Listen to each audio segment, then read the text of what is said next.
Bismillahirrahmanirrahim. Yang terakhir adalah suci yang memisah antara nifas dengan nifas. Itu tidak disyaratkan harus ada 15 hari.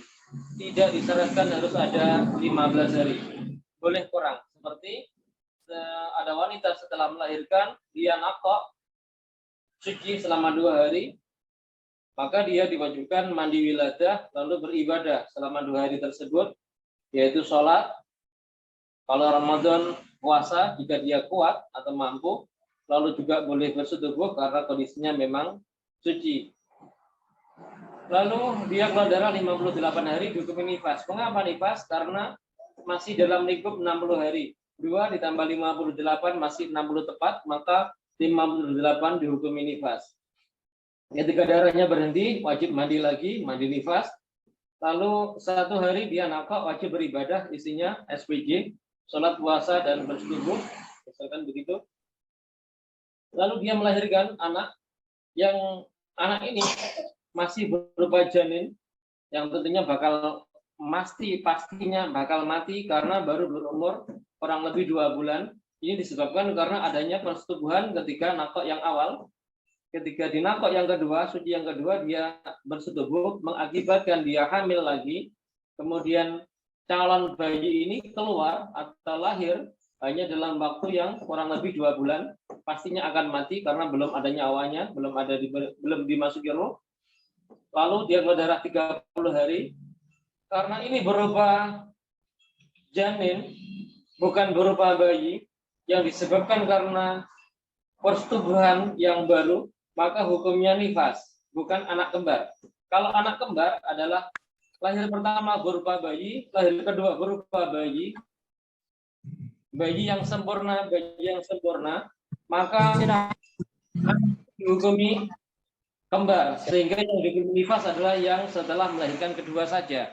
Akan tetapi masalah ini bukan masalah bayi kembar, karena anak yang kedua itu bukan disebabkan karena sudah ada di perut si ibu, tetapi disebabkan karena adanya persetubuhan setelah melahirkan yang pertama. Maka hukumnya 58 dihukumi nifas, 30 dihukumi nifas, 1 hari di tengahnya dihukumi suci yang memisah antara nifas dengan nifas. Wallahu a'lam bishawab. Ada yang ditanyakan? Maaf Ustadz, mau tanya. Di ya, 2 hari suci itu, di 2 hari suci itu mengkodo sholat atau mengkodo puasa, sah nggak Ustadz ya? Sah. Baik 2 hari atau 1, ini adalah suci betulan. Suci betulan, suci yang benar-benar suci, ibadahnya sah. Kalaupun digunakan untuk kodok puasa, kodok sholat misalkan juga sah. Bisa dipahami? Insyaallah. Ada yang ditanyakan? Ya. Maaf, Ustadz, ini bisa tahu melahirkan yang janin itu bukan anak kembar sama kembar itu ketentuan dari dokter Ustadz ya? Atau bagaimana Ustadz? Dilihat dari zahirnya saja sudah bisa. Misal melahirkan anak yang pertama itu berupa bayi sempurna. Maaf, seperti umumnya bayi, ada kepala, ada tangan, ada kaki, semuanya sempurna. Bayi yang kedua, melahirkan yang kedua, itu juga berupa bayi sempurna, ada kepala, kaki, tangan, organ, semuanya sempurna, maka itu dinamakan bayi kembar. Dengan syarat, jarak antara melahirkan pertama dengan melahirkan kedua, jaraknya tidak sampai 6 bulan. Tidak sampai 6 bulan, maka dihukumi kembar. Dengan syarat, bayi pertama, kedua, dan seterusnya dalam kondisi sempurna. Seperti umumnya bayi, ada kepala, tangan, badan, kaki, semuanya sempurna, maka dihukumi kembar. Jika ada satu yang awal misalkan bayi, kemudian melahirkan 2-3 bulan kemudian misalkan berupa janin, yang masih berupa gumpalan daging atau gumpalan darah calon janin, maka hukumnya pasti sebelumnya itu dia melakukan persetubuhan setelah melahirkan yang pertama. Bisa dipaham? Insyaallah Semisal Ustaz. bulan satu ini, misalkan di bulan 1, bulan Januari dia melahirkan berupa bayi sempurna. Lalu di bulan keempat dia melahirkan lagi, masih berupa calon anak, masih berupa gumpalan daging. Maaf, misalkan seperti anak kucing atau anak tikus, misalkan seperti masih kecil banget, tapi berupa ini calon bayi, seperti kayak ada kakinya tapi belum sempurna, seperti ada badannya tapi belum sempurna. Karena memang masih belum sempurna, usianya belum membuat sempurna anggota badannya, karena masih berusia 3 bulan. Maka hukumnya itu berarti wanita tersebut melakukan persetubuhan setelah melahirkan yang pertama. Diakui tidak diakui, maaf misalkan dalam kondisi sedang dia nifas, tidak dalam kondisi suci, sedang nifas dia disetubuhi. Entah dalam kondisi dia sedang tidur atau tersadar, yang penting ada persetubuhan di situ yang mengakibatkan dia hamil lagi dalam waktu 3-4 bulan melahirkan, masih dalam berupa gumpalan darah atau gumpalan daging, maka itu dihukumi nifas lagi karena bukan bayi kembar. Yang pertama berupa bayi itu setelahnya dihukumi nifas, dan yang setelah calon anak atau berupa janin gumpalan darah atau gumpalan daging tadi juga dihukumi nifas. Akan tetapi jika berupa awal berwujud bayi, yang kedua berwujud bayi, yang ketiga berwujud bayi, misalkan seperti itu, maka yang dihukumi nifas adalah setelah bayi yang terakhir. Sedangkan darah yang sebelum-sebelumnya tidak termasuk nifas. Bisa dipaham? Insyaallah Ustaz. Ada yang ya, silakan. Insyaallah. Kita lanjut, masih ada yang bertanya?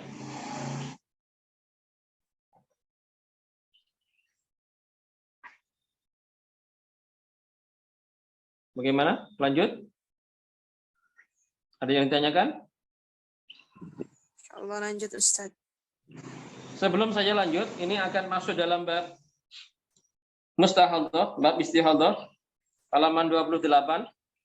Sebelum kita lanjut ke sana, mungkin dalam bab haid yang awal-awal, bab haid dan nifas, dari awal sampai malam ini, mungkin ada bab yang perlu ditanyakan, atau punya masalah yang perlu ditanyakan, silakan. Sebelum kita lanjut ke bab istihadhah. Maaf Ustaz, Ya. minta tolong dikasih contoh menghitung suci 15 hari haid ke haid Ustaz. Iya. Cara menghitungnya. Contoh cara menghitungnya. Ya. Ada seorang wanita keluar darah. Misalkan mulai tanggal 1 dia keluar darah. Berhenti di tanggal 7. Yaitu jam 10 pagi. Dites, ya testing dengan kapas. Memang benar-benar suci atau bersihnya adalah di jam 10 pagi. Tanggal 7. Maka dia dihukumi mulai suci dihitung 1 hari adalah besok tanggal 8 jam 10 pagi. Dihitung sucinya 1 hari. Besok tanggal 9 jam 10 pagi dihitung 2 hari. Begitu seterusnya, misalkan mulainya tanggal 7 ini, tanggal 8, tanggal 9, 10, 11, 12, 13, 14, 15, 16, 17, 18, 19, 20, 21, 22. Tanggal 22 jam 10 pagi adalah tepat hari ke-15 sucinya. Jika sebelum ini, misalkan tanggal 22 jam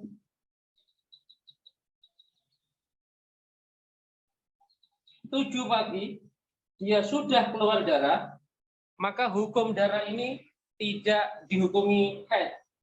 Darah ini tidak dihukumi haid. karena sucinya belum sampai 15 hari. Dihukumi haid itu kalau darahnya keluar setelah tanggal 10, setelah tanggal 22 jam 10. Misalkan tanggal 22 jam 11 dia baru keluar darah, maka darah ini dihukumi haid. Jika sebelum jam 10 sudah keluar darah, tanggal 22 jam 10 sudah keluar darah, maka darah itu tidak dihukumi haid.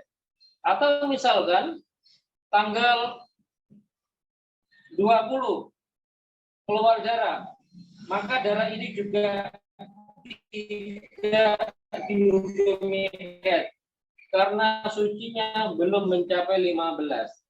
Dihitung 15 tepat itu adalah tanggal 22 jam 10 pagi. Mulainya tanggal 7 jam 10, mulai menghitung satunya adalah tanggal 8. 8, 9, 10, 11, 12, 13, 14, 15, 16, 17, 18, 19, 20, 21, 22 jam 10 pagi itu tepat 15 hari. Allah a'lam bishawab. Bisa dipahami? Ya Ustaz, insya Allah. Ada yang ditanyakan yang lain?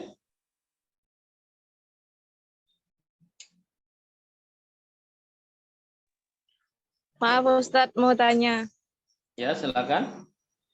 Yang tadi kan bayi kembar. Bayi kembar syaratnya bayi yang satu dengan yang kedua kondisi sempurna dan jaraknya tidak lebih 6 bulan. Ya. Tidak sampai, bukan tidak lebih, tidak sampai 6 bulan. Kalau 6 Tidak bulan sampai sudah tidak kembar. Sebentar adek Umi lagi mau tanya loh. Misalnya kan tadi katanya kalau bayi pertama misal 5 bulan, Ya. nyusul lagi 5 bulan selanjutnya itu nifasnya kehitung yang bayi kedua sampai yang ketiga.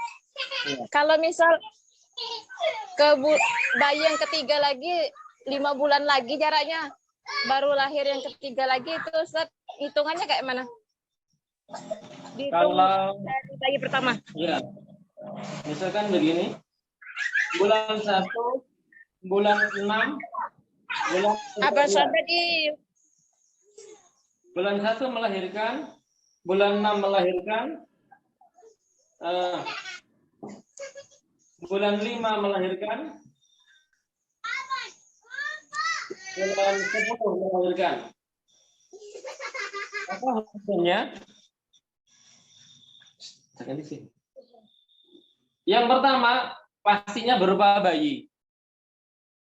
Yang kedua bisa berupa bayi, bisa enggak. Yang ketiga bisa berupa bayi, bisa enggak. Yang pertama berupa bayi. Jika yang kedua berupa bayi, maka masih dihukumi kembar. Jika 10 hari ini berupa bayi, itu tidak mungkin. Di bulan ke-10 ini berupa bayi, tidak mungkin. Kecuali jika setelah melahirkan yang pertama, dia melakukan persetubuhan di sini yang mengakibatkan dia hamil lagi, lalu keluar anak setelah 10 bulan kemudian atau di bulan ke-10, maka ini bisa terjadi. Yang pertama bayi, yang kedua bayi, yang ketiga bayi, dengan syarat antara 1 dan ke-5, melahirkan pertama dan kedua ini dia melakukan persetubuhan yang mengakibatkan hamil lagi sehingga akan keluar di bayi yang ketiga, maka hukumnya setelah bayi pertama dihukumi nifas, setelah bayi kedua bulan ke-5 dihukumi nifas, setelah ketiga juga dihukumi nifas. Dengan syarat seperti tadi, dia melakukan persetubuhan antara melahirkan pertama dengan melahirkan kedua. Kalau tanpa ada persetubuhan di sini melahirkan, tidak mungkin, karena dihukumi bayi masih dihukumi kembar itu harus di dalam 6 bulan. Keluar lebih dari 6 bulan pasti ada penyebab, adanya persetubuhan di dalamnya atau sebelumnya. Bisa dipahami? Belum Ustadz, minta tolong diulang. Saya ulangi. Bayi pertama bulan 1, dia melahirkan berupa bayi, berwujud bayi. Bulan kelima melahirkan lagi berwujud bayi, maka hukumnya kembar. Bulan ke-10 kalau melahirkan lagi kok masih berupa bayi, maka mestinya ini bisa juga setelah ini dihukum nifas. Dengan syarat mestinya dia melakukan hubungan badan antara melahirkan bayi pertama dengan bayi kedua. Tanpa ada hubungan badan di sini, tidak mungkin ini berupa bayi.